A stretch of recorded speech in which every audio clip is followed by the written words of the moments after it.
for the individual to find their element where they are feeling a sense of purpose in the way that they engage with the organization, that's a challenge. You ask the person, what is your purpose?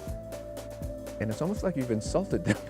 They go, what do you mean, what's my purpose, you know? But when you explain what we're getting at, that we're not about having everybody just slot into set roles, but saying, yeah, there is a role there, but you've got to fill that role in a unique way, in a way that's about who you genuinely are. You know, people haven't been educated in that way. Education is one of my things that I really have a passion about. We are not educated, in a sense, really to be individuals.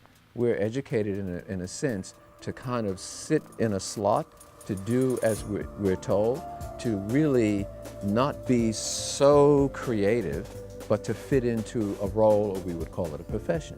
Whereas if you really look at a person in the sense of purpose, what that means is that a person has to create not so much their sense of person, but their take on it.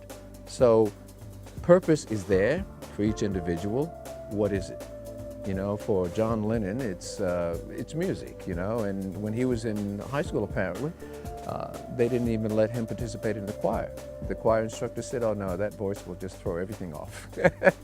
and you've got so many cases, there's so many examples of people who really have a talent and have a sense of purpose in their life, and other people don't recognize it. So the individual has to take responsibility for finding their purpose, and then walk with that sense of purpose into organizations and, you know, really say, this is what I have to offer. This is what I can give this organization.